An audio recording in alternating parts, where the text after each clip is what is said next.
Welcome to my anime recap. Like and subscribe for more. The kingdom of Radil lives under the constant threat of dragon attacks, especially in the territory of Count Kurbek. Even right now, soldiers are struggling in a tough fight against these dangerous creatures. Suddenly, the black dragon appears, a beast known for destroying many towns, and moves towards the battlefield. To deal with the dragon, a witch named Monica also heads to the battle. Easy and peasy, she defeats the black dragon alone. No other mage can use magic without chanting like she can. Despite all this, Monica is very different from what people expect. This young and brilliant girl feels extremely nervous around others. She became a silent spellcaster only because she wanted to avoid speaking in front of people. Even with all her strength, she has no real belief in herself. 3 months go by quietly. Monica stays inside her small house, just like always. She does not like to go outside or talk to many people. A kind little girl from the village visits her often. This child brings food and speaks with a happy smile. She shares the story of the recent black dragon attack. She says the battle almost ended in disaster, but someone strong came to help. Everyone in the village now talks about the silent witch. This mage appeared in the most dangerous moment and saved everyone by herself. The child explains that the silent witch is one of the 7 sages, the most powerful magic users in the kingdom. The girl's voice is full of admiration when she describes how this witch defeated all the dragons alone. Monica listens in silence. Her simple clothes and quiet expressions say everything. It becomes clear that she is the same silent witch the little girl now looks up to. Not long after, the peaceful moment ends. Another person appears at Monica's door. This visitor is Lewis Miller, a fellow member of the 7 Sages. He does not come for small talk. He needs help with something important. Lewis already knows about Monica's special gift. She can use magic without speaking a word. This is rare. Monica gained this skill not out of pride, but because she struggled with fear. Her deep anxiety made it hard for her to speak in front of others. Instead of forcing herself to talk, she chose a different path. She trained to cast spells in silence, even though it took great effort. Louis now works as the bodyguard for the second prince, Felix. The first prince asked him to take on this duty. Louis takes the task seriously, but entering the prince's academy in secret is something he finds difficult and uncomfortable. To watch over the boy, he once made a special magic item. This item was supposed to warn him if danger came near. Louis spent many days building it with great care. Sadly, it broke the very next day. The prince gave no clear reason, only said it broke by accident. Louis now feels certain that Monica is the perfect person to enter the academy and watch over Prince Felix in secret. Monica tries to refuse at first. Her face turns pale and her body stiffens with stress. She hopes that Louis will change his mind. However, he keeps insisting. Monica finally gives in and agrees, though her heart feels heavy. Louis shares a fake background story for the mission. He speaks of a lonely girl adopted by a noblewoman. This noblewoman, a countess, later passes away. Her daughter never accepts the adopted girl as family. Instead, she treats her like a servant and continues to mock her without pity. One day, the noble daughter joins an academy for nobles. The poor servant girl must follow her there and serve her needs. This sad story is not just a tale. It is the cover Monica must now live through. She is the servant girl in this lie. The thought of it drains the little energy she has. Her familiar, a black cat named Nero, senses her discomfort. He gives her a warning in his own way. He wants her to run far away before things get worse. Monica knows that escape is not a real choice. Louis would search the entire world just to bring her back. She cannot avoid it. The next day begins with fear and doubt. Monica repeats an old nursery rhyme to herself in a quiet whisper. The sound helps her breathe slowly as she flies through the sky toward Louis' home. She tries to stay calm. At the house, Rosalie Miller greets her. Rosalie, the wife of Louis, notices that something is not right. Monica's face shows no joy or ease. Rosalie gently takes her aside to care for her, thinking the girl needs food or rest. However, what Monica truly needs is a way to escape this whole mission. The other part of the plan now arrives. Isabel Norton, the daughter of Count Kurbek, will play the part of the cruel stepsister. She steps into the role with too much energy. Her voice is loud, and her behavior is full of drama. She bullies Monica right away. This is not from hate. In fact, Isabel deeply admires her. She hides it with mean words and fake cruelty because she wants to help the plan succeed. The memory of the black dragon still lives strongly in Isabel's heart. That day, she thought death would come. She saw no hope, no way to survive. But then, the silent witch arrived. Monica drove the beast away with ease. Even when smaller dragons came to seek revenge, she destroyed them all without letting anyone get hurt. Monica stands alone in magical power. No one else in the world can use enchanted magic like she can. Her strength shows clearly during that battle. Dozens of magic circles appear at once. With one single strike, all dragons fall. Isabelle watched this scene and became a devoted fan. However, Monika does not share that feeling. She does not smile or feel proud when Isabelle says she will now bully her again and again to help the mission work. Monika thinks about something from her childhood. She remembers her father once gave her a measuring tape. It was not a toy, but she still played with it often. That simple object became special to her. Her father once told her that the human body is made of countless numbers. His words stayed in her heart, and the tape became a quiet symbol of that idea. It reminds her of his voice and his view of the world. Meanwhile, the student council at the academy is holding a serious meeting. A student has been caught stealing. The council is made up of several important students. Bridget Graham works as the secretary. Cyril Ashley takes the role of vice president. Another boy named Elliot also serves as the secretary. Their leader is none other than Prince Felix, who now sits at the center of the issue. The student in trouble, Aaron O'Brien, believes someone can rescue him. He tries to remember the person's face, but his mind fails him. Fear and pressure take over. In a moment of panic, he does something foolish. He rushes toward the prince, trying to attack him. The council responds quickly, and Aaron's actions bring his time at school to an end. He is expelled without delay. Later, Isabelle speaks to Monika. She gives her a careful rundown of all the student council members. Monika listens, trying to remember every name and role. Soon after, she walks toward her own classroom. Her steps are small and quiet. Her nerves rise again. When she reaches the front of the class, she cannot speak. A past memory of rejection keeps her frozen. No words come out. Because of this, the other students do not notice her. They show no interest. Only one girl reaches out. Lana Colette, a rich student with a kind heart, decides to speak with Monika. She notices the quiet girl's fear and tries to make her feel welcome. She even helps Monika fix her hair, hoping to bring her a little comfort. When lunch arrives, Monika wants to find a quiet space. She avoids the crowds and searches alone. Soon, she finds a beautiful garden hidden behind the buildings. It feels peaceful. Her heart begins to relax, but someone else is already there. A boy sits alone. Monika does not know it yet, but he is Prince Felix. She does not want to bother him, so she turns to leave. Before she can go far, Elliot appears. He steps in quickly and grabs her. He thinks she might be working with Aaron's family. In his eyes, this could be a plan to hurt the prince. Monika is simply in the wrong place at the wrong time, but Elliot does not know that yet. Monika becomes so flustered that her knees give in. She falls to the ground, and her lunch, just a handful of nuts, spills everywhere. Her heart races and her hands tremble. Before anything worse can happen, Felix steps in and tells Elliot to release her. He seems to trust that she is innocent. Just then, a vase crashes down from above. Felix does not hesitate. He moves to shield Monika from the danger. The vase shatters near them, but the real reason Monika loses consciousness is something else. Her face turns pale the second she sees the boy standing so close to her. She has a nightmare. She finds herself back in a painful memory. A man screams at her, his voice full of blame. He speaks harshly about her father, and the words cut deep. Her chest tightens with that old familiar fear. Her eyes open again later, heavy with confusion. She gets up slowly and walks back to her dorm room without saying a word. Nero, her familiar, waits for her there. He changes into human form to help her calm down. He encourages her to say something simple like thank you to the prince, but the words stay trapped inside her. She cannot even say them to Nero, even though he is not a real person. Nero suddenly goes quiet. He senses someone is nearby. A figure in a hood is standing at a distance. Monika watches him closely and quickly understands the truth. That figure is Felix. The morning after, the sky looks brighter. Monika tries to be brave. She finds Lana and gives her quiet thanks for fixing her hair. Her own attempt had ended in disaster. Her fingers could not manage it on their own. She asks Lana for help again, and a warm friendship begins between the two. This becomes her first little success since arriving at the academy. Later in the day, Elliot enters her classroom and tells her to follow him. She knows what is coming. He leads her to Felix. Her steps are slow, but her voice does not fail her this time. She says thank you to the prince, and then speaks about the night before. She says the man she saw had the same height and shape. She begins to rush out.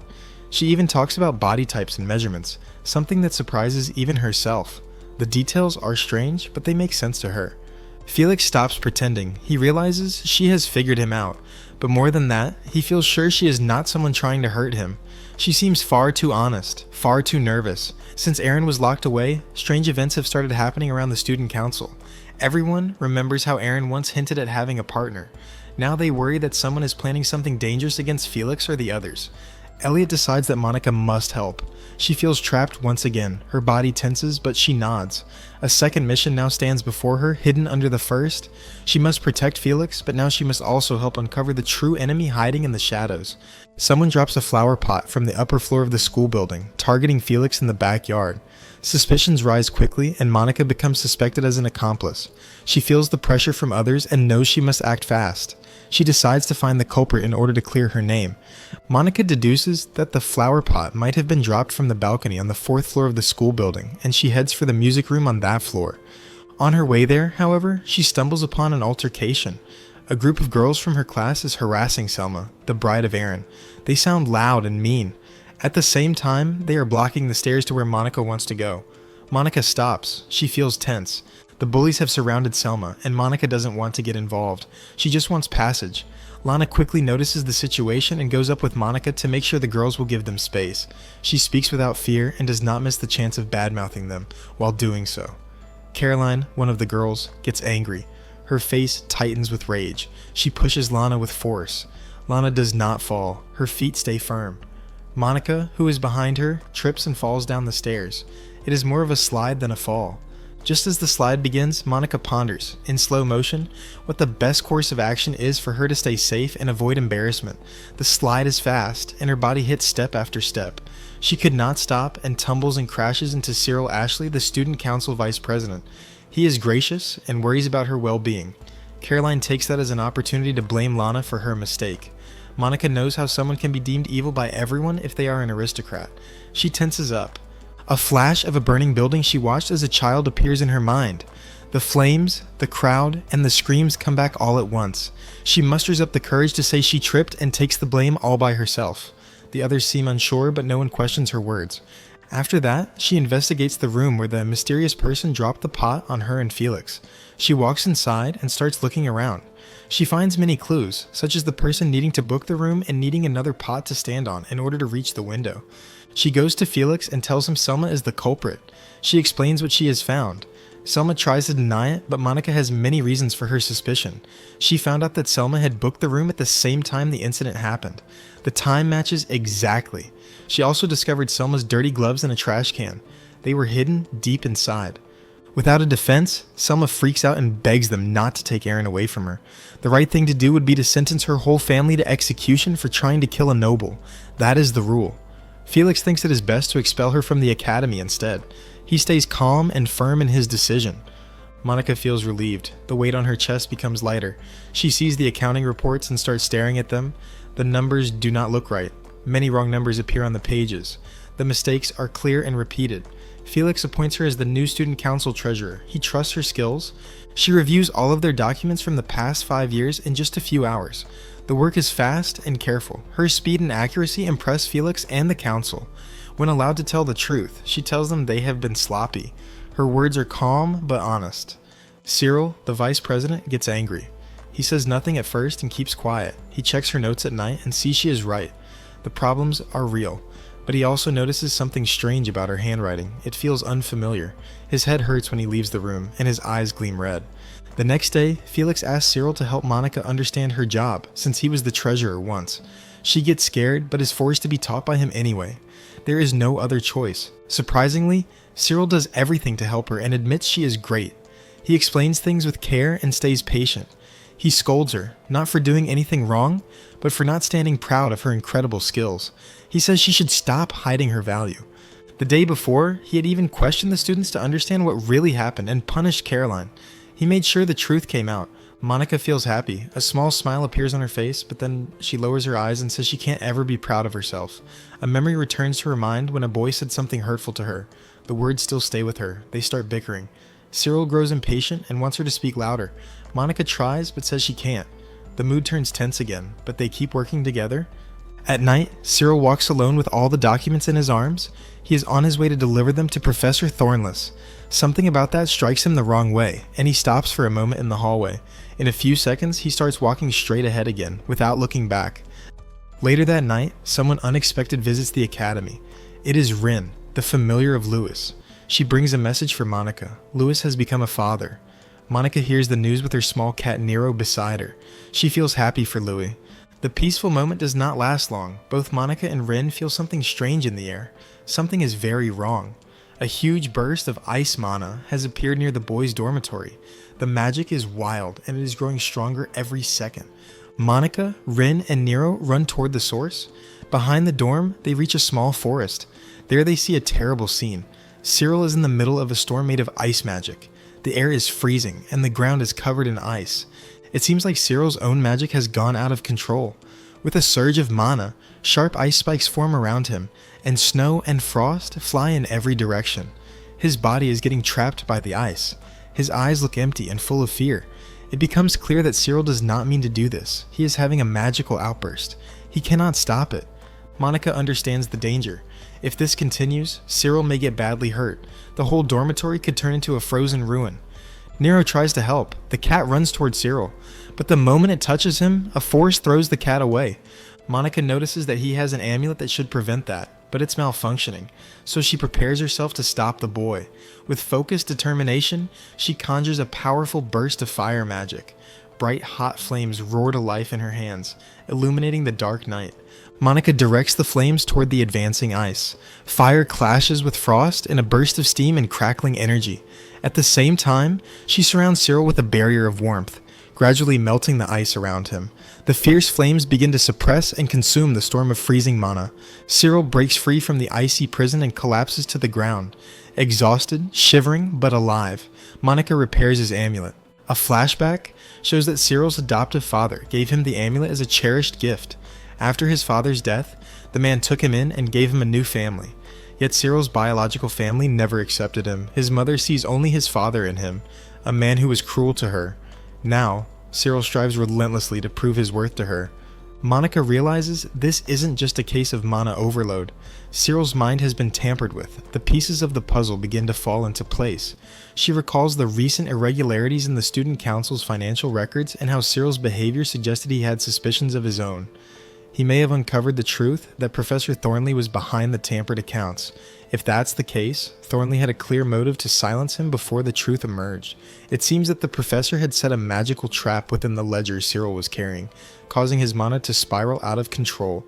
While the boy dreams and recovers, Monika sets off to confront the real culprit.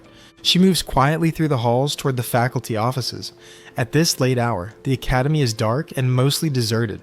She knows Thornley may still be trying to cover his tracks, especially after the chaos outside. Sure enough, she finds Professor Thornley just outside the offices, clutching documents and attempting to destroy or alter evidence. Caught red-handed, he freezes when he notices her. The quiet, shy girl he once overlooked him now stands before him with unwavering resolve. Monika calmly declares that she knows everything, the financial manipulation and the attack on Cyril. Thornley's face drains of color. Panic flickers in his eyes as he realizes he's been exposed by none other than the Silent Witch herself. Knowing he can't talk his way out, Thornley resorts to a desperate measure. He channels his mana and casts a forbidden spell, mind control, aimed at bending Monika's will, erasing her memories of the discovery, or even forcing her obedience. He assumes the timid girl will be easy prey for his advanced magic, but Thornley has made a grave mistake. Monika may appear quiet and unassuming, but she is an extraordinarily powerful mage. Without saying a word, Monika counters the mind manipulation spell.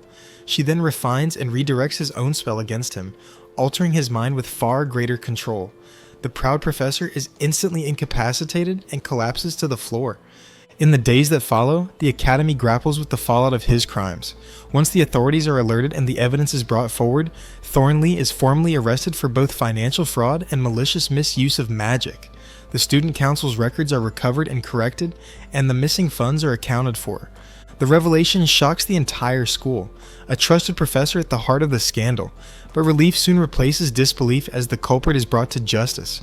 Meanwhile, dubbedAnime, the water spirit, informs Felix of the condition of Cyril and what has transpired, though he remains unaware of the involvement of Monika. Despite that, Felix remains suspicious of her. He speculates that she might be a spy, a protector, or even an assassin, someone who clearly wasn't fooled by any of his tricks. Cyril finds Monika sleeping in the student council room and treats her with care, letting her rest and taking a pen out of her hand. Then, he notices the resemblance between her tiny hand and that of the person who saved him. Before he can think more though, Felix arrives and sees him with the girl. Cyril pretends to be angry with the girl for being half asleep in the sacred library. Meanwhile, elsewhere, Louis shares his thoughts about Monica with Rin. Though he considers himself a genius, he openly admits Monica is a monster, in power and in mystery. And because of that, part of why he chose her for the mission is to bully her, as she likes to bully the strong. He's enjoying that he'll have a chance to do the same with Felix. Later, the student council is caught off guard when Cyril begins treating Monica as one of their own. He even offers to help with her next task. She has to greet all the school's club members, something he knows she dreads.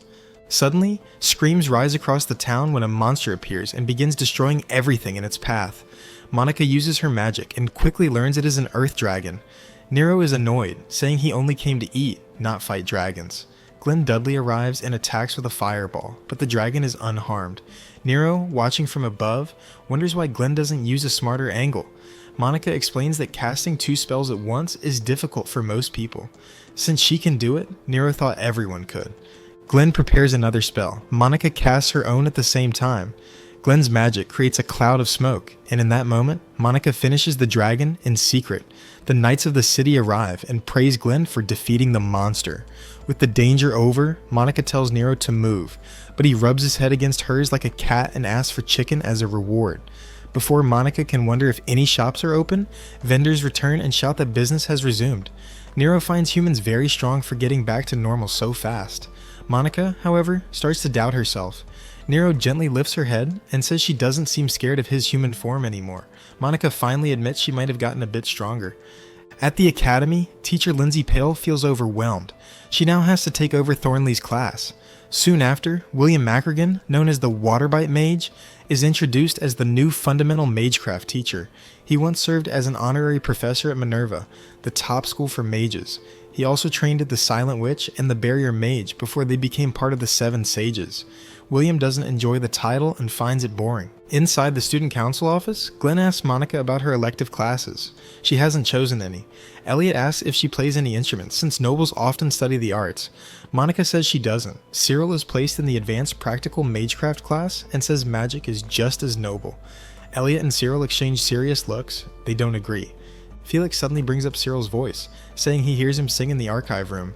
Cyril becomes nervous and quickly leaves to get papers.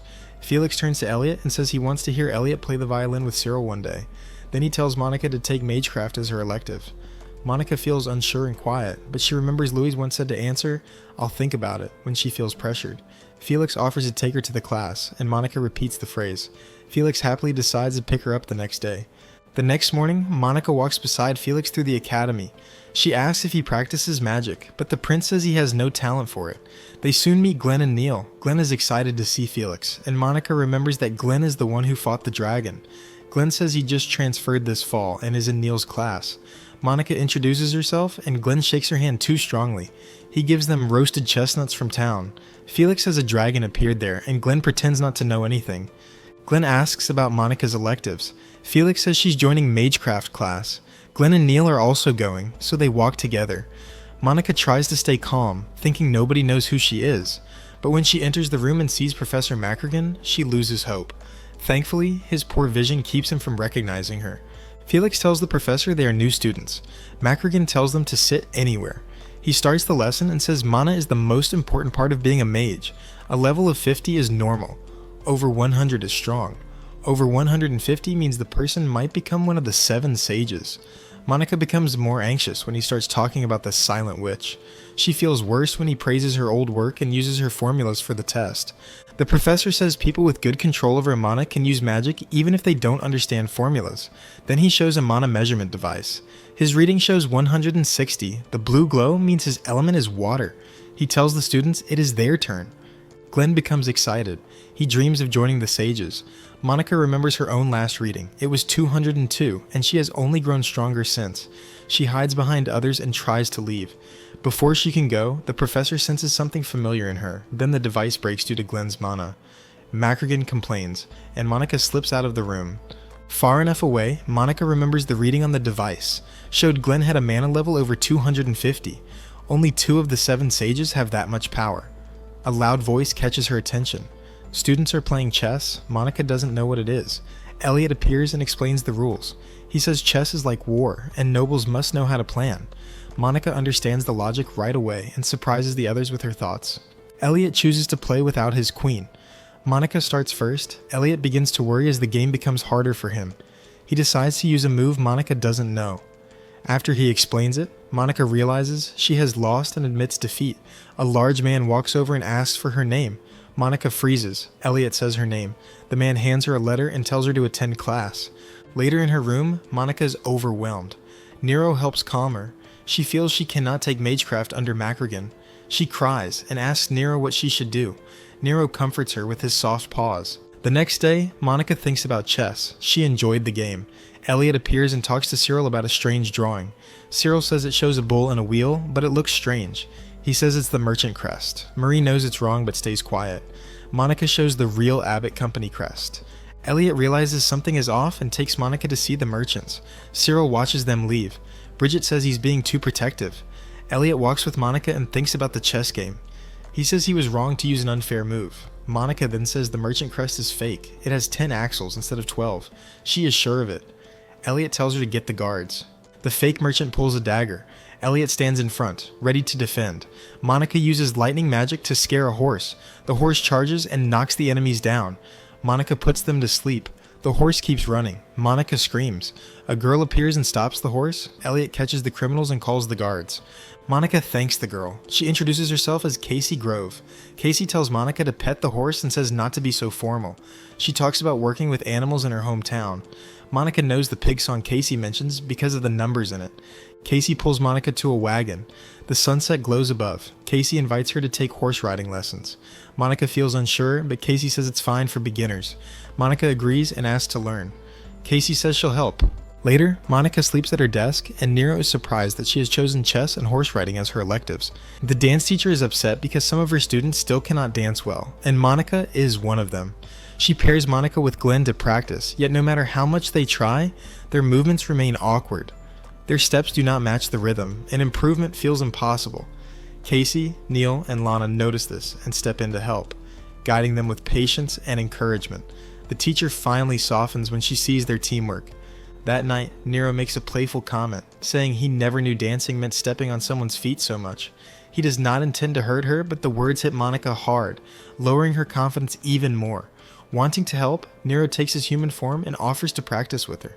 The practice quickly becomes chaotic, as Monica accidentally kicks him again and again, making him think it might be the last time he dances with her.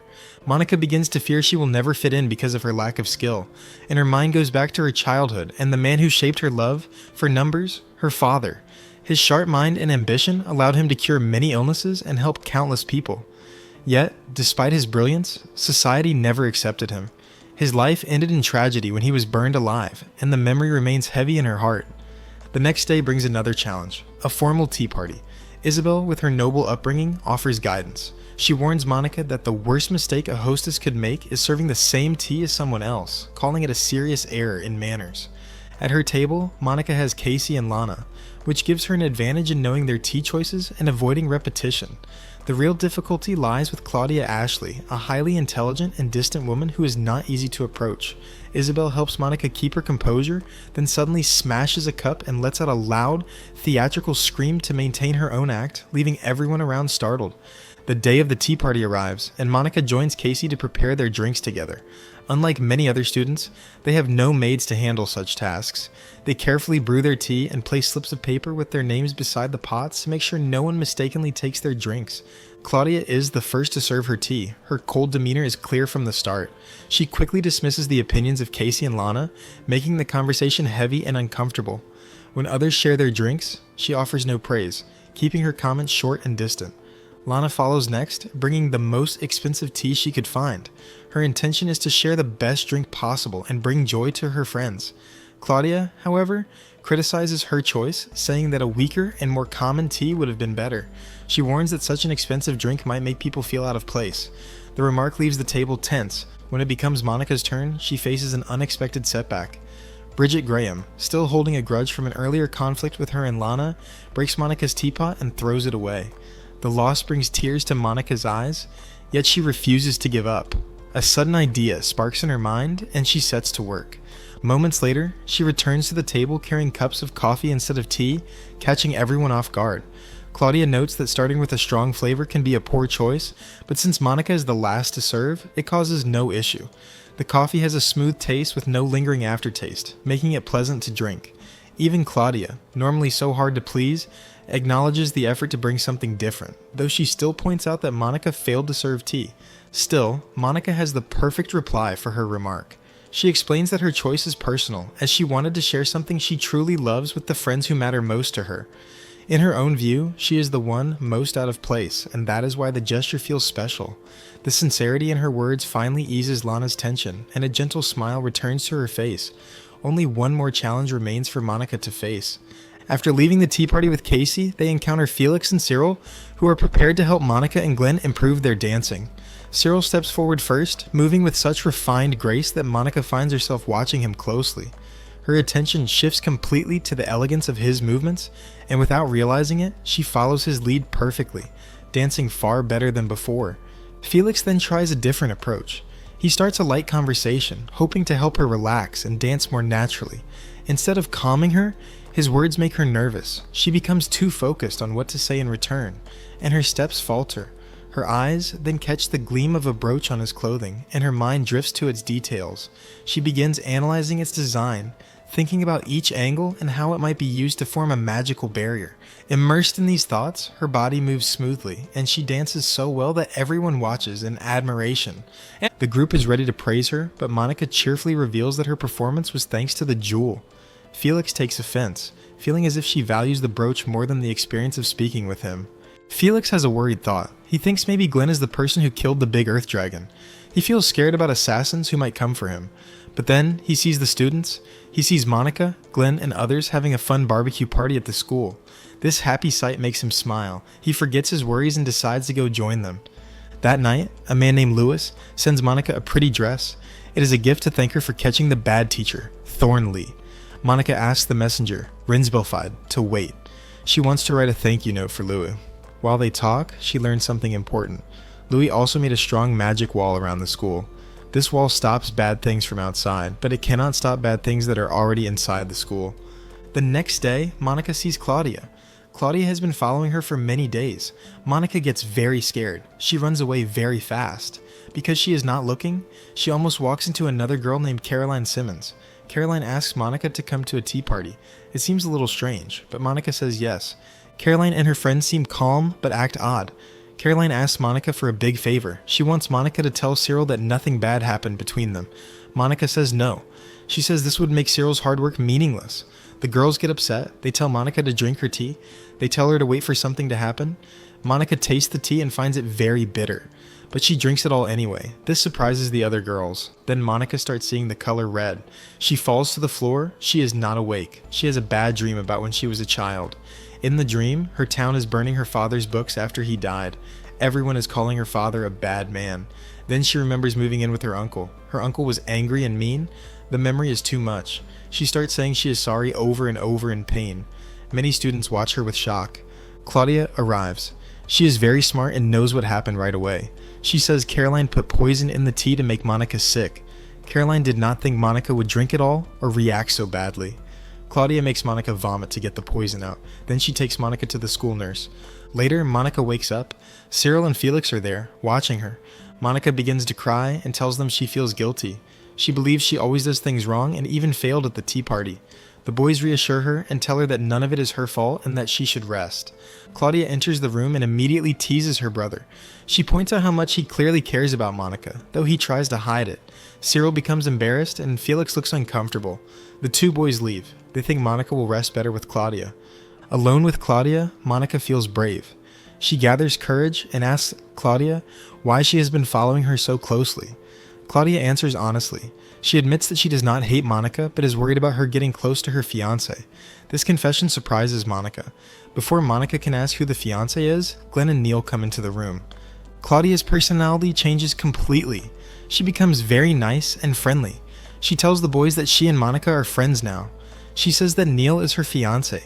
She starts to playfully tease Neil. The room becomes loud and chaotic.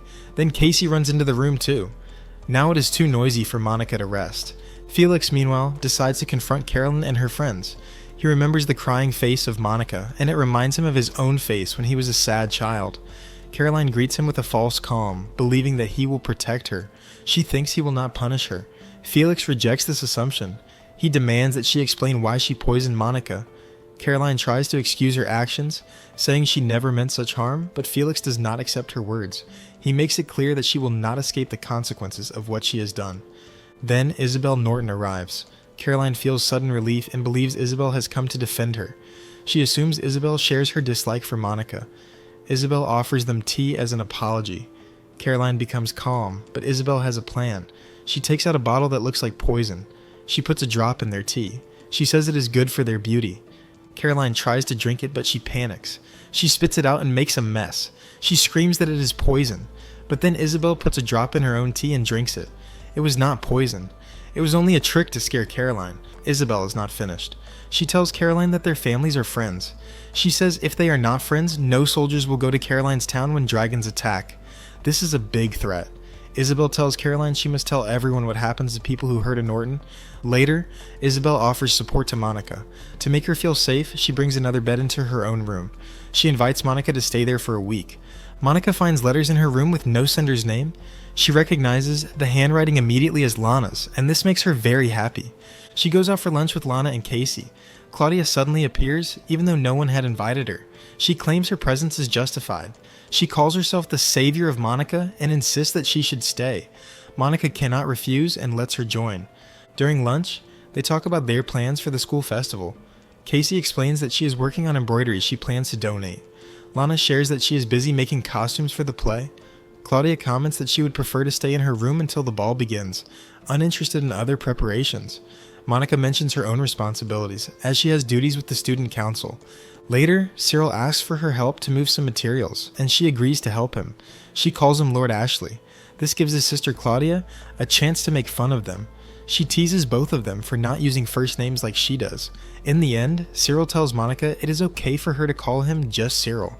Claudia continues to tease him for making such a big fuss over a simple name. Elsewhere on the grounds, Nero senses a surge of magical energy near Prince Felix. The power feels dangerous, and he sets out to find Monica. He knows she must hear of it quickly. Monica, at that time, is carrying wood and supplies with Cyril and Casey. Lana was supposed to help, but she is caught in an argument with the Historical Accuracy Club, leaving Monica with more work to do. The students carefully move the heavy materials through the courtyard. Suddenly, the rope securing a tall stack of wood snaps. The pile crashes forward, falling toward Casey. Monica reacts instantly. She uses her magic, lifting the wood away before it can strike her friend. Casey escapes without injury, though her body trembles from shock. Cyril orders them to go to the infirmary, saying that he will finish the work alone. Walking down the school hallway, Monica begins to explain something troubling. She observed the rope closely and noticed clear marks from a blade. By her careful calculation, the rope must have been cut only seconds before the wood collapsed.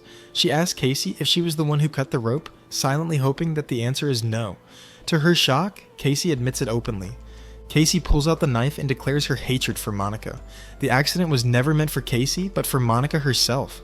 The plan failed because Monica's magic saved her instead. Casey goes further, confessing that she was the one who broke Monica's teapot during the tea party. Monica already suspected this, because Casey had been the only one able to identify her special tea leaves without a name tag. Nero arrives at that tense moment. He speaks urgently, warning Monica about the strong magical reaction he felt earlier. She learns from him that the situation is even more serious than she imagined. Casey has planted a spiral flame, a deadly magical bomb near Prince Felix. Once activated, it will surely kill him. The only way to stop it is with the deactivation code known only to Casey. Casey explains her motives with fierce determination. She says that if Felix becomes king, Duke Clockford, his supporter, will begin a war with the kingdom of Landor. Her own homeland is poor and broken after many dragon attacks. With no soldiers to defend it, the people relied on Landor, who secretly provided aid. She insists that she must protect Landor at all costs, even if it means killing Felix. Monica realizes that convincing Casey to hand over the code will never succeed. The only path left lies within her own strength. She remembers that she is one of the 7 sages, a witch whose power carries great responsibility. She steels her heart and prepares to act. She orders Nero to locate the core of Lewis's barrier. Together they drag Casey, bound and powerless, to that place. The plan Monica forms is dangerous but clear. She will rewrite the rules of the barrier itself. By adding a new rule, she intends to make spiral flames unable to explode even when activated. The task, however, is not simple. The barrier is protected by countless traps placed long ago by another sage, the Witch of Thorns. Now Monica faces not only Casey's betrayal, but also the legacy of another sage. Traps unfold around her, thorny vines of magic twist and lash, blocking her way. Monica understands that normal spells cannot cut through such defenses. Some chants are long, powerful, and almost never spoken aloud, but she chooses to use them. Nearly all of her mana flows out, and her body shakes from the strain. A great gate of wind opens before her. From its light steps, Sheffield, the king of wind spirits. Sheffield releases his power without hesitation.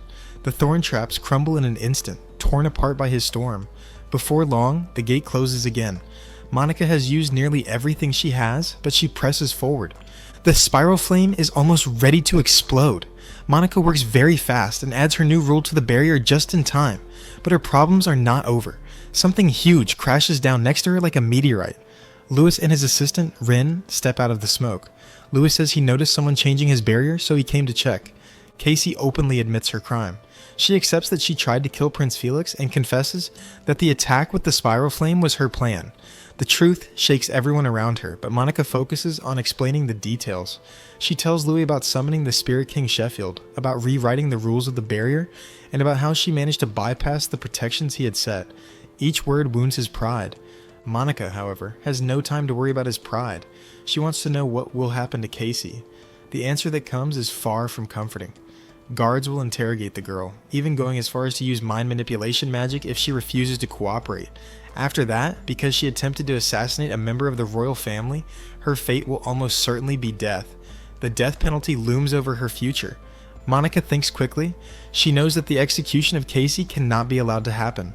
She starts pondering, looking for a way to protect her friend even after betrayal. Then she seizes upon a possibility. Louis supports the first prince, and if news spreads that one of his supporters tried to kill the second prince, his reputation will collapse. This political scandal would damage everything he stands for. Monica points this out, making it clear that silence would benefit him more than the truth. Louis is caught off guard. He never imagined Monica caring enough about politics to use such logic. The timid girl surprises him with clever reasoning. Louis finally decides to accept her deal. He agrees to keep the truth hidden. Casey will not face the death penalty. Instead, she must confess to her crimes and accept exile. She will live in a convent, separated from the rest of society, never again to set foot in the world of ordinary people. This is the best compromise he can offer, and Monica, though saddened, accepts it. Casey also accepts her punishment. The time comes for her to say goodbye to Monica. She chooses not to thank her or apologize for what she has done. Instead, she gives one final piece of advice. She tells Monica not to waste tears on her enemies and to forget her completely. Monica cannot follow that advice. She cries uncontrollably, promising through her tears that she will never forget Casey. This breaks her fragile heart. When the guards lead Casey away, a final change appears in her expression. She whispers an apology after all. She admits that she regrets not being able to teach Monica about horse riding and embroidery.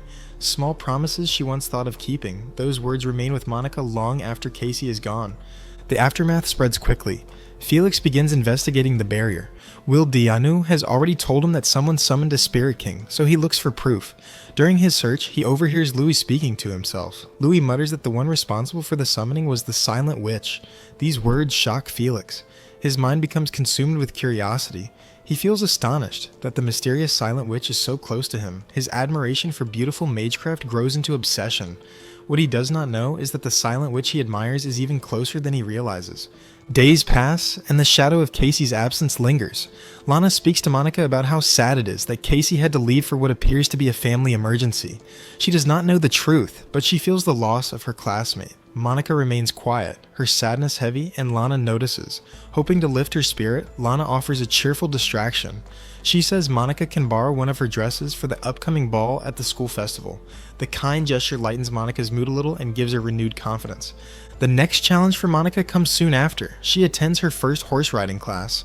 The excitement quickly fades when she slips and falls from the horse almost immediately. The embarrassment stings. Felix happens to be there and approaches to help. He mounts the horse with her, guiding her hands and posture. He gives her gentle advice while they ride slowly together. He notices the determination in her choice to learn horse riding, and she explains that she wants to tell a dear friend that she has mastered the skill. Felix remains surprised by her resolve, but continues to support her. Another lesson awaits her. This time, it is chess. Elliot becomes her partner in the game. He wishes to apologize for their previous match, where he used castling without first teaching her the move. He admits that his behavior was shameful. Monica waves aside his guilt, saying she is simply happy to learn more about the game. The two agree to play seriously and give their best. As they continue their match, Elliot begins to see something in her. She reminds him of Felix in his younger days. Despite being born to lead, Felix had not been skilled in many areas. He relied heavily on his servant for activities, even simple ones, such as horse riding. Elliot recalls feeling angry at him because of this weakness. One memory surfaces clearly. Elliot once played a prank on Felix by placing his book high in a tree, claiming that a crow had carried it there. Felix tried to climb the tree to retrieve it, but the branch broke under his weight. He fell and suffered serious injury. The accident had been Elliot's fault entirely, yet when an adult confronted them, Felix took the blame himself. He said he simply did not know how to climb trees, so punishment fell away from Elliot. The memory remains painful, but also explains much about Felix's nature. Watching Monica play with such determination, Elliot finally understands why Felix worked so hard for her. He sees the same spirit in her that once existed in the boy he knew. Later, Monica resumes her duties, moving materials for the festival once again. Exhaustion catches up with her, and she nearly falls asleep while leaning. Cyril feels guilty about the earlier accident with the ropes. He blames himself for not checking them carefully and for allowing both Monica and Casey to suffer because of it. Even the school directs blame at him for the incident. Monica knows the truth. She knows that her bargain with Lewis shifted suspicion away from Casey and left Cyril to carry blame unfairly. The guilt overwhelms her. She cannot tell him the truth, bound by her promise, and the burden breaks her heart. Tears pour out as she apologizes again and again. The exhaustion of body and mind becomes too much. Eventually, she collapses from tiredness. In the past, a boy named Bernie held a strong belief in his own potential. Despite being a second son, he affirms that he can achieve great things. His clear objective is to become one of the 7 sages, a group of the most powerful magic users. One day, he enters his classroom and witnesses a group of boys bullying a quiet girl named Monica. Their bullying is severe as they attempt to shove a spider into her mouth. Bernie uses his fire magic to create a frightening burst of flame, scaring the bullies away. He then helps the terrified Monica stand up, showing her kindness in her moment of greatest fear. From that day forward, Bernie starts taking care of Monica regularly. He assists her with many things, including her studies and magical practice. During their practice sessions, he unintentionally helps her discover enchanted magic. Monica has a deep fear of public speaking, so Bernie suggests she try chanting faster to build confidence and get the words out quickly. This simple advice leads her to accidentally discover her unique ability to perform magic without chanting at all, a rare skill that immediately sets her apart from other students. Back in the present, Monica experiences shock upon learning she will be one of the representatives in a prestigious chess tournament. This role is a huge honor for her, causing her heart to pound with a mixture of pride and panic. She walks with Elliot, another student representative, to the student council room. During this walk, her mind drifts away into heavy memories of her past. In her previous school, Monica was chosen to participate in the 7 Sages selection meeting. The pressure overwhelmed her completely, so she tried to hide by covering herself with long curtains in a corner of the room. Her professor noticed her absence and instructed other students to carry her to the selection while she was still covered by the curtains. Despite not speaking a single word during the entire process, the selectors chose her to become a sage.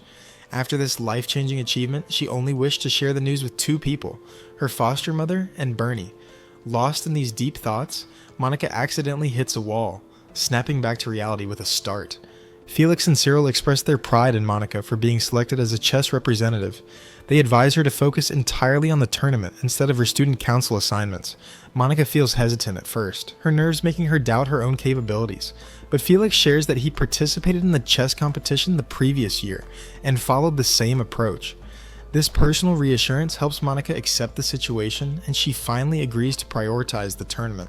Next, Monica and Elliot have a meeting with Benjamin, a third-year student on their chess team. Benjamin exhibits immense enthusiasm, gesturing wildly and almost dancing, as he excitedly discusses the chess styles of his teammates. He believes Monica is amazing and should be the team captain. Elliot agrees with this suggestion, but Monica refuses with all her might, shaking her head vigorously. Seeing her strong reluctance, Benjamin decides to keep the captain role for himself rather than pressuring her further. While Benjamin continues talking about complex chess strategies, Monica develops a specific desire to play chess with Felix. Benjamin mentions that the prince's playing style is very similar to hers, which sparks her interest and curiosity. Later, Monica meets Claudia and Lana for a quiet tea. During their conversation, she learns troubling information. Her school competes with students from 2 other institutions, the university and Minerva. This news causes Monica to fall to the floor and cry, her knees feeling weak. She remembers that Bernie attends one of these schools. Memories of their last, painful conversation flood her mind. In that past encounter, Monica was excited to tell Bernie about becoming a sage. However, he reacted with pure fury. Bernie believed she was mocking him and always looked down on him. He pointed out that he only taught her quick chanting skills, but she progressed to unchanted magic, which he saw as a personal insult. Bernie stated coldly that he never saw her as a friend. Even as Monica cried on her knees, he continued insulting her before leaving abruptly, leaving her heartbroken. The day of the tournament finally arrives. Monica wakes up to find Rin and Nero dressed as students from her school. This disguise is part of increased protection measures arranged by Lewis after previous incidents. Before the competition, Monica visits Lana's room. Lana helps her change clothes and has a clever idea to solve Monica's problem. Using makeup, glasses, and a different hairstyle, Lana alters Monica's appearance slightly. This change might prevent the person she fears from recognizing her during the event. Monica then joins the student council to formally greet students from other schools. The first group they meet is from Minerva, where Bernie studies. To her dismay, Bernie is also a representative for his school. Despite feeling scared and shaking, Monica gathers all her courage to shake his hand and introduce herself with a quiet voice. Later, Monica encounters Bernie again after leaving the bathroom. This time, the interaction is less peaceful and more tense. Bernie notes that she shares the same name as an old acquaintance, clearly avoiding calling her a friend. He moves closer to her and asks if she has been studying at the school for long, his tone suggesting deep suspicion. Monica senses his anger and prepares to apologize for everything. Fortunately, Rin and Nero arrive to assist, though in a very unexpected way. They stand behind Monica as if they are a couple, defending their lover from a suspicious person. Bernie seems confused by this strange scene and leaves hurriedly without another word. Rin and Nero feel very proud of helping Monica, their chests puffed out with satisfaction, but she does not share their enthusiasm at all. She expresses gratitude for their help, but pleads with them to return to their forms as a cat and a bird, much preferring their usual, less conspicuous disguises. The room is filled with people who are watching Monica playing a chess match. She faces one of the best students from another school, a supposedly formidable opponent. Yet from the start, she overwhelms him with her strategic plays, each move more precise and calculated than the last. Her victory comes with a swift and decisive checkmate, leaving no room for doubt. The audience observes in a hushed silence as she secures the win, demonstrating her exceptional skill without any show of pride or celebration. Everyone moves to another room for food and celebration after the matches conclude. Monica's friends gather around her, expressing their admiration and feeling deeply impressed by her abilities. However, an event more surprising than her chess skills suddenly occurs. Robert, the student she just defeated, kneels directly before her and proposes marriage. Benjamin reacts very loudly, screaming about the complete lack of love and musicality in the proposal. Robert explains his strange reasoning, stating that since they are from different schools, they have no reason to meet again normally. He believes marriage would allow them to continue playing chess together indefinitely. Monica feels scared and uncomfortable by his forceful insistence. Even when she attempts to run away from the situation, he continues calling her back, persisting in his goal. Fortunately, Felix and Cyril step in, their faces showing fury that he is disturbing a member of the student council. They firmly escort Robert away from the room to resolve the situation. Monica finds a quiet, isolated place to recover her breath and calm her nerves. Without any warning, a fire spell shoots toward her. She instantly casts a protective barrier without chanting a single word, a reaction that reveals her unique magic ability. Bernie steps forward from the shadows, having used the spell to prove she is the Monica he knows from their past. He begins insulting her immediately, accusing her of pretending to be a student to hide her identity and flirt with others. He claims she acts helpless to gain favor with the second prince, Felix, and cruelly calls her a parasite. Monica struggles not to cry under the weight of his harsh words, but he continues to push her emotionally, wanting to see her break. Lana arrives just then to rescue Monica, trying to lead her away from the painful confrontation. However, Lana strikes a nerve with Bernie when she firmly refers to Monica as her friend. Bernie drops any pretense of kindness and warns Lana that she will certainly regret being Monica's friend. He insists Monica is only using her for some hidden purpose and that Lana will realize this truth too late. Lana becomes furious at these words and defends Monika passionately. Bernie does not back down, continuing to offend Monika until he makes a critical error by criticizing Lana directly. He states that Lana is only ordinary and should feel bothered by being around a genius like Monika. This provokes Monika to gather all her courage, a strength she usually keeps hidden. She responds that she always relied on Bernie and wanted to be a friend on the same level as him, but now she will stop trying to earn his praise forever. From this moment on, she will never expect anything from him again. Her words clearly affect Bernie, leaving him stunned and completely silent, as if struck. Bernie storms out of the room immediately, his mind in turmoil. He seeks out his teacher, feeling a strong jealousy of Monika that he cannot properly recognize or name. He tells his teacher he wants to be the first to play the next game and face Monika directly across the chessboard. They go to Professor Macragan's room to approve the player switch, a request which proceeds smoothly without any objection. After returning to their room to practice, Bernie asks his teacher a strange question about his true identity. He notes that his teacher should have known who Professor Macragan was, but acted as if he did not. Additionally, the teacher previously claimed he was not good at chess and had nothing to teach, yet now he easily agrees to practice. The teacher abandons his facade at this point and admits to being an assassin sent on a mission. Bernie attacks him in a rage, but the man remains completely unharmed by the assault. The assassin then uses an unfamiliar type of magic, giving himself dragon-like characteristics such as thick, scaly skin and sharp claws. Bernie attempts another attack with all his strength, but is no match for the powerful foe. The assassin quickly catches Bernie and starts choking him to death, applying relentless pressure. Monika appears just in time to help, having followed the disturbance. The assassin traps her in a floating ball of water, assuming he has won the fight. However, he drastically underestimates her ability to cast spells without chanting. Monika takes him down with a single, powerful spell that strikes his head and leaves him unconscious on the floor. Bernie finally admits to himself that he was always jealous of her natural talents. He asks how she knew he was in danger, and a small bird nearby transforms into Rin, revealing her protective presence. Rin congratulates Monika for eliminating the assassin with such ease, and Bernie understands that Monika is there undercover to protect Prince Felix. This situation may force Monika to reveal her true objective to the entire school, making it very difficult to hide her identity any longer. When Cyril and Neil arrive at the scene, Bernie quickly pretends he was the one who defeated the fake teacher. He explains that Monika is merely an innocent bystander who got caught up in the incident, and they believe his story completely. This selfless act saves Monika's secret mission from exposure. Bernie only wants her to feel grateful to him forever in return, a debt she cannot easily repay. The chess tournament is cancelled completely due to the dangerous events. Monika takes something positive from the frightening experience. As she manages to rekindle her relationship with Bernie, even if only slightly, she hopes he will eventually understand that she has always felt grateful to him since their very first meeting, a feeling that never faded. Isabel extends a kind invitation to Monika, asking her to join a local festival. Monika feels incredibly happy about the offer, her heart warming at the friendly gesture. However, she cannot attend due to other important commitments that demand her attention. She expresses her deep regret to Isabel, her voice filled with sincere apology. She promises to go with Isabel to the next town event, hoping for another chance to enjoy such festivities together with her friend. Later, Monika dresses in elegant, formal clothes for a serious meeting with Mary Harvey, the Starseer Witch, and another member of the Seven Sages. Louis also attends this meeting in a quiet, comfortable room, allowing the three of them to discuss important matters. Their conversation covers several topics, but eventually turns to Prince Felix.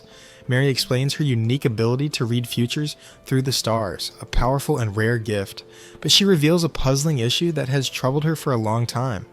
For the past 10 years, she has been completely unable to see Felix's future, a blank spot in her visions which concerns everyone in the room. During their talk, Mary surprises Monika with a sudden invitation. She wants Monika to accompany her to the same festival that Isabel mentioned earlier. This festival resembles Halloween, where people dress in costumes to honor and remember the dead. Mary plans to perform a Magecraft offering for a Macule release, a special and complex ritual requiring her direct presence and power. Louis decides not to join them, feeling too tired and drained from his recent efforts to undo the powerful seal on a magical item called Star Weaving Mira. This instrument absorbs mana from the ground and can only be used by women, as any man using it would face certain fatal consequences. Meanwhile, a merchant named Bartholomeus thinks about ways to earn more money at the bustling festival. He previously worked with the thugs who attempted to steal from the school, an incident where Casey saved Monica. Bartholomeus does not seem as malicious as his associates, and he claims he did not know their full, violent intentions. Seeing the huge public interest in star-weaving Mira, he plans to create and sell a cheap, counterfeit version. He believes that if the fake looks cheap and obvious enough, no one can arrest him for simple fraud. On the day of the festival, Monica arrives and notices Prince Felix wearing a mask in the enormous crowd. The gathering is so gigantic and packed that she quickly becomes lost and cannot reach him through the mass of people. She starts to cry from frustration and confusion, feeling completely overwhelmed. Bartholomeus sees her distress and refuses to leave her alone in such a state. He offers to help her find her friend, and they talk briefly about the festival's respectful purpose of honoring the dead. Fortunately, Felix spots Monica in the crowd and approaches her. This situation troubles Monica deeply because she is supposed to protect Felix from a distance, a key part of her secret mission, but she ends up staying with him directly, breaking her own protocol. Felix mentions he is alone at the festival and asks if she came by herself. Monica proves to be a terrible liar, so she invents a clumsy story about being a troublemaker who loves nightlife and came alone. Felix finds this idea highly amusing and laughs at the thought of the shy, quiet Monica acting so boldly. He kindly invites her to enjoy the festival together, offering his company. Felix takes Monica to a stylish club where he arranges for her to get a costume. A worker helps her into a cute, full-body, squirrel outfit while Felix speaks privately with Madame Cassandra, the owner of the establishment. She hands him several secret letters from nobles who dislike Duke Clockford. When she asks if he will need her services again in the future, Felix only chuckles knowingly and gives her a heavy bag of money from his pocket. Afterward, Felix and Monica, now in her squirrel costume, walk out to explore the festival together.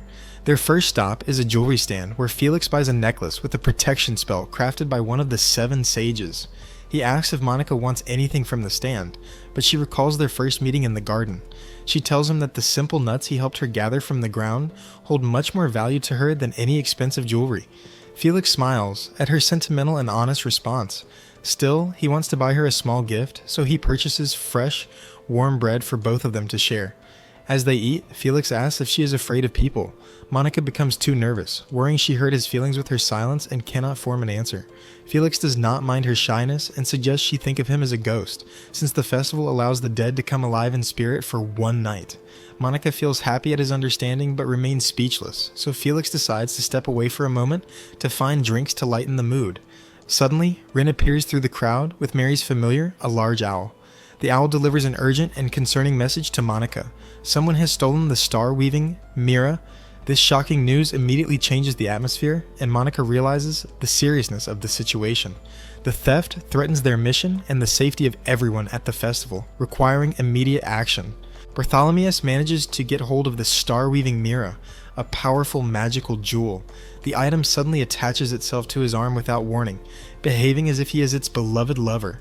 Then, the jewel flies off into the distance, dragging Bartholomeus along with it against his will. Monica quickly finds the location of the missing star-weaving Mira, but she is not so good at flying through the air using magic. She turns to Rin for assistance, the powerful wind spirit who wears the clothing of a maid. She tells Rin that she needs to get close to the magical jewel. The wind spirit acts instantly on her request, and the next moment, a great force of wind picks Monica up and propels her through the sky before she has any time to prepare herself for the flight. This magical wind sends her on a direct and speedy path toward the tall bell tower of the festival. Meanwhile, Bartholomeus is still struggling against the powerful jewel dragging him along with his arm. Monica lands on the ground very close to Bartholomeus. He sees Monica and begins to explain his situation in a frantic manner. He insists that he is not a thief and has no intention of stealing the Mira. He claims the magical item itself is the sole cause of the problem. His words do not have the effect he wants. The star-weaving Mira hears his explanation and becomes incredibly furious. The jewel makes a sudden and violent decision that Bartholomeus and it should perish together. To achieve this, the Mira uses its power to slam the man's head directly into the solid trunk of a nearby tree. The impact is so strong that Bartholomeus immediately loses consciousness. With its temporary host now unconscious, the jewel flies away with him once more. Monica realizes that this is the perfect moment for her to learn how to fly properly. Still, her initial attempts at flying are shaky and unstable, giving the impression that she might fall at any second. She then recalls her past lessons on horse riding and applies those principles to control her body in the air and maintain better balance during flight. Now, she must confront her enemy. The star-weaving Mira has the ability to absorb energy from the ground, granting it an endless supply of magical spells. The object ruthlessly launches a wave of magical spears directly at Monika. Fortunately, Monika has the advantage of numerical strategies on her side. She enters a freefall maneuver and casts 2 protective barriers repeatedly. This allows her to successfully dodge one wave of spears, but another follows immediately after. But because she is good at mathematics, so just when the spears stop momentarily, she calculates that she has exactly 3 seconds before the Mira recharges its energy. She acts quickly, finally reaching out and touching the jewel to use mind control magecraft. Since Mira possesses its own personality, the mind control works effectively. Putting the jewel into a deep sleep, she then secures the item and brings both Bartholomeus and the star-weaving Mira to Rin for handling. Later, Monika returns to her primary duty, which is guarding Prince Felix. She finds Felix in a state of worry, and he also believes that she does not want to spend time with him. However, Monika reassures him that she genuinely wants to enjoy the festival with him. Felix feels relieved and takes her to his favorite place in the area. They visit a bookshop that is filled from top to bottom with old books and various other items. Among them are his most cherished papers written by the Silent Witch.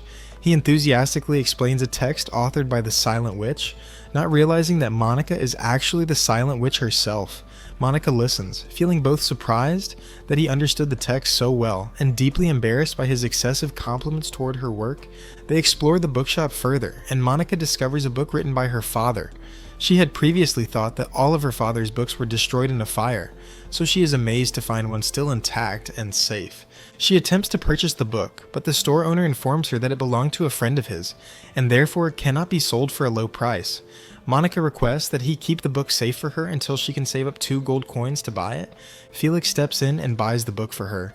He does not fully understand why the book holds such importance to Monika, but he senses that she values it greatly.